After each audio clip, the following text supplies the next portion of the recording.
Warren Farrell has been chosen by the Financial Times as one of the world's top 100 leaders. His books have been published in over 50 countries and in 19 languages. They include two bestsellers, Why Men Are the Way They Are, plus The Myth of Male Power. His most recent 2018, co-authored with John Gray, is The Boy Crisis. He will be speaking on that this evening.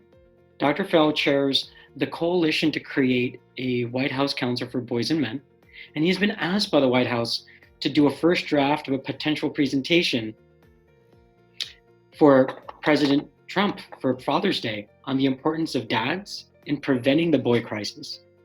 While Dr. Farrell has been called by GQ the Martin Luther King of the men's movement, with decades and decades of just deep, tremendous work, he is also the only man ever selected 3 times to the board of the National Organization for Women in New York City. So Dr. Farrell has appeared in over 1,000 TV shows and been interviewed by Oprah, Barbara Walters, Peter Jennings, Katie Couric, Larry King, and Charlie Rose. He was frequently written for and been featured in the New York Times and publications worldwide. Dr. Farrell has 2 daughters, lives with his wife in Mill Valley, California, and virtually lives on www.warrenfarrell.com. With that, Dr. Farrell would like to turn the baton over to you, where you can share maybe a little bit more about your path and your journey. Yes, let's see. Let me give a little bit of an overview first of some of the stuff that's been happening with the Coalition to Create a White House Council on Boys and Men. I've always wanted it to be a multi-partisan group. The group originated out of a request originally that I received from the White House to be an advisor to the White House Council on Women and Girls. And I said, of course, I'd be happy to do that, but that there was also a need for a White House Council on Boys and Men. And so I was asked to do a proposal. We got 32 people, the country's experts on boys and men, both practically and also theoretically. Together, we drew up. It took 18 months to draw up a proposal about it, and we got the Boy Scouts to endorse it. They got a meeting with President Obama, and outside the Oval Office, about 30 seconds before the meeting, Valerie Jarrett crossed nothing off of the agenda that the Boy Scouts had for President Obama, except the White House Council on Boys and Men. Saying it was, not the right time or the place, but she would never allow for nobody. We could never get that meeting. It was never the right time, the right place. And so part of my desire was to make sure that we had a multi-partisan group. So this past June or April rather, we went to Iowa and interviewed 7 of the Democratic presidential candidates, and almost all of them felt that had some receptivity to the importance of understanding the boy crisis and understanding that fathers were really more important than the country had acknowledged to avert the boy crisis. However, the campaign managers, to a person, when we were able to have communication with them, were fearful that that suggesting that fathers were so important would make them lose part of their Democratic base of women who wanted to have the freedom to raise children by themselves, or after divorce to be able to be the primary parent. And so none of the 7 Democratic candidates, with the exception of Andrew Yang, brought up the boy crisis as an issue at all. And Andrew only did it for a couple of seconds. And so that was the Democratic side. In the meantime, I was doing speeches around the country, and some of the people from the Trump administration asked me to speak at one of their summits, and eventually invited me to the White House and said, okay, what is this boy crisis? And I explained, that it was a crisis of economic health. And I used the work that Fed Chair Jerome Powell had done to say that there were 2 crises in the United States for our future. One was the crisis of cyber warfare, and the other was the boy crisis. He said that on 60 Minutes, and when the Trump administration found out that he had, put it at that level of priority, their ears perked up. I then said it was a crisis of education, and all of you know enough about that to know the degree to which it's a crisis of education. But they were much less aware of the crisis of mental health, that when boys and girls are 9 years of age, they commit suicide about equally. when they're between 10 and 14, boys commit suicide twice as often as girls. Between 15 and 19, 4 times as often, and so on. And so that surprised them. They were surprised that it was a crisis of intellect, that boys' IQs are going down. They were surprised that it was a crisis of physical health, that males are the only ones whose life expectancy has dropped in the last 3 years consecutively, that the sperm counts of males have gone down. And so, when we were finished, their basic question was, well, what are the solutions? And the solutions that I've suggested is that first, that they're, instead of calling the national program of Trump, make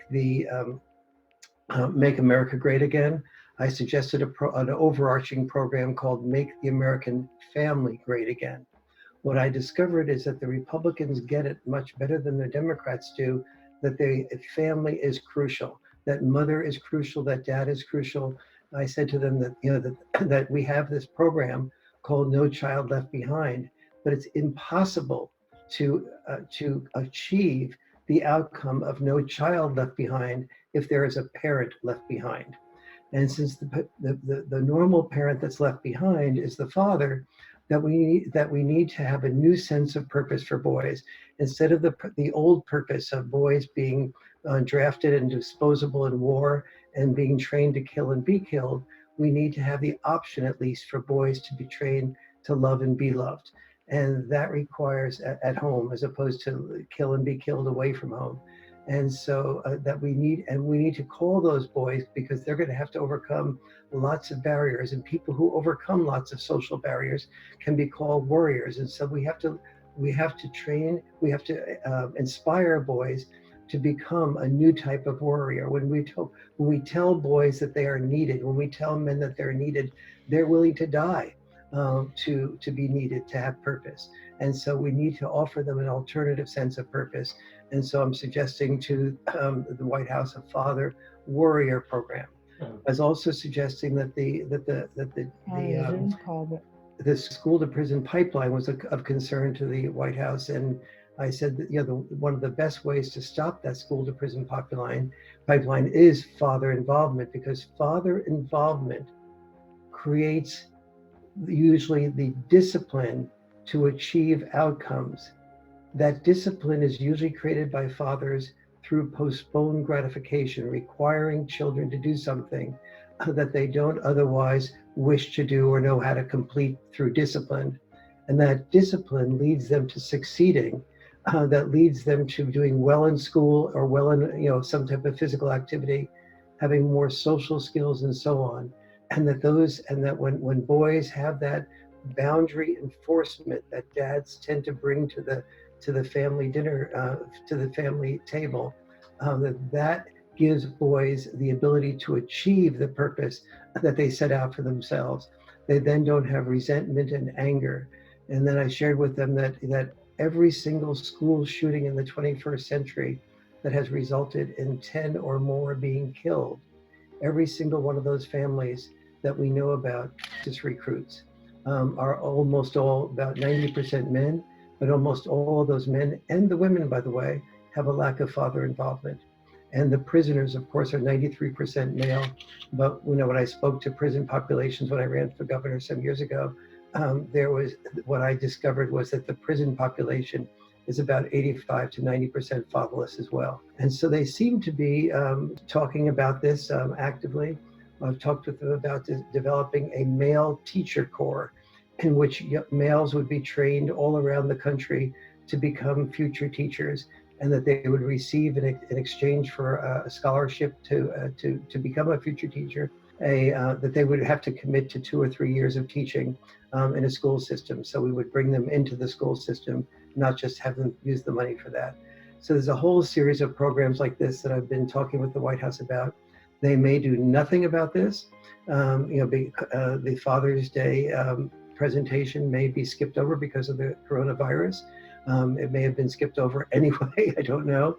But they at least are active, involved, have drawn me into a number of meetings. And so hopefully something will come of that. And one of the clearest things that that when a boy cannot have biological father involvement, the two of the most important things that he needs is mentoring that boys to men is providing. And also, you probably do know this, that even more important than finding a boy a mentor is finding a boy another boy to mentor. That boys look up to themselves as and pay attention to what they do and want to achieve when they know that they will be a role model to somebody that they are working with as a mentor. And we've found that faith-based communities are extremely important for boys, especially if those faith-based community leaders are facilitating the boys to be communicative with each other, to take off their mask of masculinity, as Ashanti Branch would put it, and hear each other's loneliness and pain. That masculinity historically has been heroic, but to be that hero, we had to be trained to die. And to be trained to die, we had to keep feelings to ourselves, not think about ourselves as sensitive and caring. And so that's created a toxicity. Feminists have it right that there is male toxicity, but they have it wrong that male toxicity comes from male privilege and male entitlement. It comes, in fact, from the males having a history of having to become heroes by sacrificing themselves. It comes from male sacrifice, not from male privilege and entitlement. And so some of those things are the things that I've been talking with the White House about and tried to talk with the Democratic presidential candidates about less successfully. And so again, whether this happens or not, I do not know, what will in fact in the final analysis occur. The good news is that we do have the ears of HHS, Health and Human Services, the Department of Justice, the Department of Education, and the Domestic Policy Council, which is a lot more than had happened just 6 or 7 months ago. So thank you. I can't thank Boys to Men for enough for the work they're doing. This is so inspiring, and to turn boys' lives around. And when a boy has no role model and no ability to express feelings, and you provide that ear for him, you are really just saving not only that boy's life, but making his possibility of getting successfully married or in a relationship and having children that he parents much more successfully. You've really created multiple generations. And as we all know now from epigenetics, when you have trauma in a child, that trauma can last as much as 6 generations. And so you're not just helping that boy, but you are probably helping 6 generations worth of boy. Thank you so much, Warren, thank you for that support, and also just sharing all the nuances of the movement that's been happening.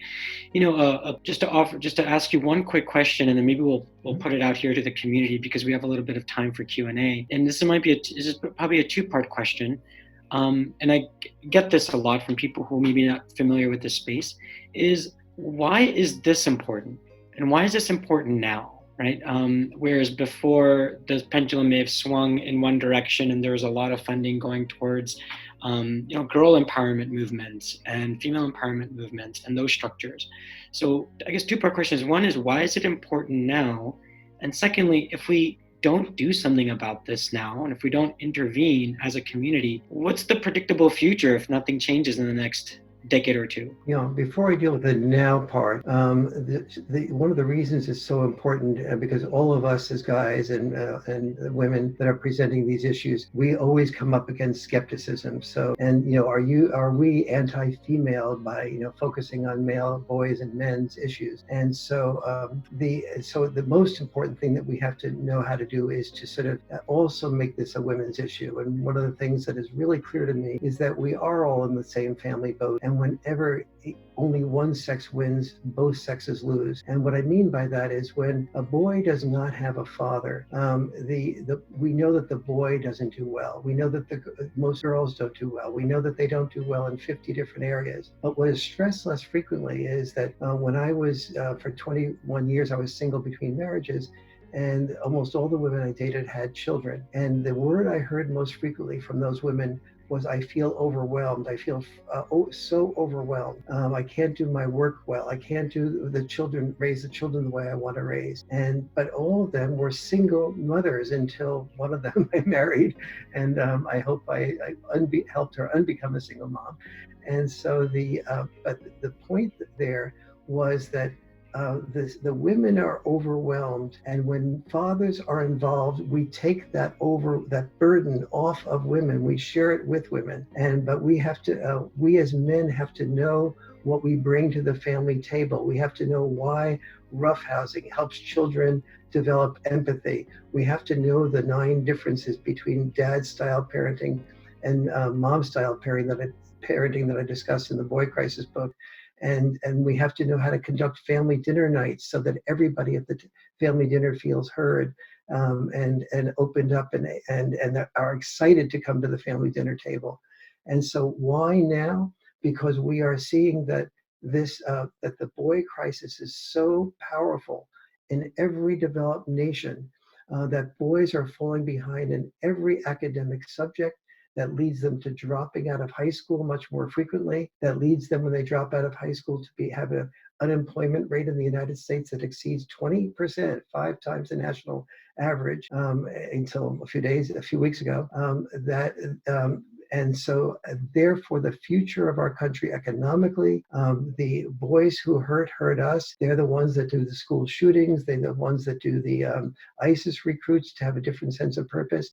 And so the problem has become so huge that the boy crisis is a lot like the coronavirus crisis. That at the beginning it didn't seem like much, but very quickly it spun out of control. And what we have with the boy crisis is a crisis that is invisible, but it is huge. And the moment you talk to a teacher in almost any school who spends a moment thinking about it, she verifies it, or he verifies it. Thank you. And then maybe could you share a little bit about if we don't work together, not to paint a gloom and doom scenario, but, what is this, the predictable, almost certain future if, intervention doesn't happen and if new actions aren't taken? Can you touch upon that a little bit? Yeah, we will leave boys doing worse economically, emotionally. We'll leave them so angry, and because they're not achieving, that they will still continue to do the mass shootings. They will still be so angry at everyone that they will commit crimes and act out. They will continue to be the ones that join ISIS.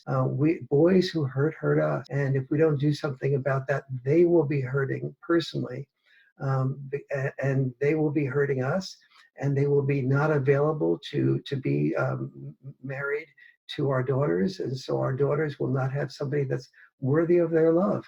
And we want that for our daughters. I have 2 daughters, the co-author of the Boy Crisis book. John Gray has 3 daughters. We want our daughters to have boys that are productive, successful, and that are worthy of their love. And so everyone loses. As I was saying a minute ago, we're all in the same family boat. And one of the things we made a big mistake at is, as most of you know, that I was in the board of directors of the National Organization for Women in New York City, and I was deeply involved in the feminist movement. And we made a huge mistake suggesting that males have male privilege, and therefore men with the privilege didn't need to have any their issues did not need to be paid attention to. That was completely wrong. We men did earn more money, but we earned more money by giving up the things we wanted to do, like being teachers, like being musicians or artists, like starving artists, actors, and so on, and doing things that we felt needed to support the family. And then we had our willingness to earn more money, and not be close to the family, experience the father's catch-22, the catch-22 of loving our family by being away from the love of our family. All of that was turned on its head, and we were accused of doing the thing that we had sacrificed ourselves to do. And so that's what we need to help women understand, and have men, like every man that's here, have the courage to stand up and say, yes, I support the hashtag #MeToo monologue, but there has to be a hashtag #MeToo dialogue. I support hashtag #MeToo, but not as a monologue, as a dialogue. And our voices need to be heard. And your daughters need men who can express their feelings, not repress their feelings. Thank you, Warren. We just want to open it up to anyone who might have a question for Warren at the current moment. Otherwise, we'll move on to our next portion. Is there anyone who has a burning question or comment? Hey, Warren, it's Joe Sigurdson. How are you? Very nice Hi, Joe. to be on this. Thank you for joining us, and thank you for your insight. And I know that Joe, can you also? I'm sorry. If you're speaking, can you also introduce yourself too? I know we have we have many leaders here in various domains of Boys to Men too. So if you can just share a little bit about who you are, and where you're coming from. Okay, I am Joe Sigurdson, and I am the co-founder of Boys to Men, and I'm currently the community development director for Boys to Men San Diego. And this boy crisis is generational. It's been going on for a long time. I know that you brought a lot of relevance to an increasingly conscientious nation, about what has been building and what has been going on and for generations. And I think the tip of the spear was Columbine, in '99. And I know that when we started Boys to Men, the first two trainings we just did kids in the neighborhood. So we knew all the kids and we knew the moms or the parents, and then Columbine happened. And after Columbine, the internet was brand new. We got called on to do some talk radio, and as if we were some sort of authorities, but at least we had a program called Boys to Men, and we were working with kids in our own neighborhood. And what happened was, we got a lot of single moms calling us over the next 3 days, like over 100. And the third training we didn't know any of those boys, and they all came from single moms, head of household, and they were all on medications, and they were all like we thought we knew something about what we were doing. And that third training really gave us the scope of the boy crisis, and the disconnect and the lack of, as my friend Earl Hipp says, male nutrients, and they're dying on the vine from lack of male nutrients, and that became very apparent on that third training, and the population we're working with in San Diego, well over half of our kids are fatherless kids. So there's a breakdown in the family, but they're still here and they still need help, so we're trying to fill those gaps. I'll shut up. Thank you. Well, that's why we're here. Great to hear from you, Warren. Thank you. Thank you, Joe. Really, you've just the work you're doing and your leadership in it, and you've been connected with the coalition to create the White House Council on Boys and Men, and out helping us go out there to Iowa to talk to some of the candidates when they were the Republican candidates running against President Obama. And so I really have appreciated your awareness that this is not just it is a mentorship need. It is a need for boys and men for boys to have role models, but it is also a political need too. We have to have the courage to be activists. As when I finished the Boy Crisis book, it felt like it was immoral if I didn't also engage in activities as well, to political activities to make change happen. It's for me not okay to just write a book that documents the status of things and writes about the solutions. It then becomes a mandate for me internally to participate in doing the types of things that you're doing, is to make the country more aware of this and ultimately the world more aware of this. Hi, Warren. This is Andy Lipnick. I'm here in San Francisco. I'm an active member in the Mankind Project.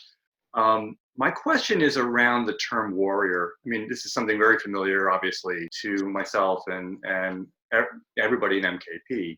But that term, I think, for a lot of people in the country may have a negative connotation. And I suspect to move forward with this, there would have to be some education, obviously, around letting people know what that archetype really means. Do you have any thoughts or suggestions around that? Yes, I think that what happens for me with warrior is that it piques interest. Like, what do you mean by warrior? And the curiosity, and then to be able, which then opens it opens the door for an answer. And the answer is that A warrior is somebody that overcomes social barriers, overcomes barriers to accomplish something. And boys and men have been trained for millions of years to not sort of open up about their feelings and their fears. They haven't been trained to be full-time fathers or to consider that option. They haven't been trained predominantly to be nurturers. And so, and when they did that, they were called names like to insult them. And so a person who's willing to confront insults, to overcome the social prejudices against him, to fight to be a father after a divorce, these are different types of warriors, and we need to, so it opens the door for me to explain that a warrior is not just somebody who fights. A warrior is also somebody who has courage, the courage to love, and the courage to say, I'm not just a traditional male. I'm not afraid to be a traditional male, but my personality is one that allows me and wants me to do something different with my life, that includes the nurturing and the caring, as well as the and the fathering, as well as the being the firefighters and being the construction workers and the saviors physically in our lives. Joe, does that sorry, not Joe, Andy. but yeah. That does answer my question. Thank you so much. Oh, good. I'm glad. Thank you.